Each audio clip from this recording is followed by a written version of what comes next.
তো যেমনটা তোমরা আগের ভিডিওতে দেখে নিয়েছো যে আমি রেডি হয়ে গেছি মেলায় যাবো বলে, তো চলো যাওয়া যাক। তো এখানে আগেই আমি প্রতিমা দর্শন করিয়ে দিলাম তোমাদের সবাইকে, বা আমাদেরকে দর্শন করো একটু। ও তোমাদেরকে তো বলা হয়নি যে আমরা কোন মেলাতে এসেছি। তো আমরা এসেছিলাম আজকে গণেশ জননী মেলাতে।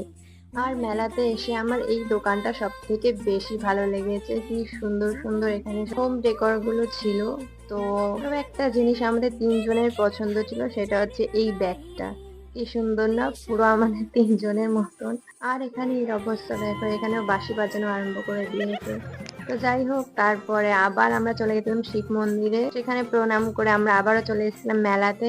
আর এই সানফ্লাওয়ারটা কি সুন্দর লাগছে না? আমার এমনিতেই সানফ্লাওয়ার পছন্দ, বাট লোটাসটাও ভালোই লাগছিল। আর এখানে মেলায় শুধু সাজগোজের জিনিস নয়, গোপালেরও জামা বিক্রি হচ্ছিল।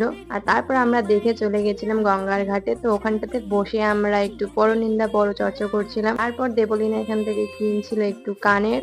চলো এবার আমার বান্ধবী দেখাবে তোমাদেরকে ম্যাজিক। তো আগে দেখে নাও, এটার ভেতরে আছে একটা কালো রঙের দড়ি। আর আমার বান্ধবী বের করেছে ওটার মধ্যে দিয়ে সাপ। আমার বান্ধবী কবে দিয়ে ম্যাজিশিয়ান হয়ে গেছে সেটা আমি নিজেই জানি না। তো আজকের ভিডিওটা এইটুখানি, দেখা হচ্ছে নেক্সট ভিডিওতে, টাটা।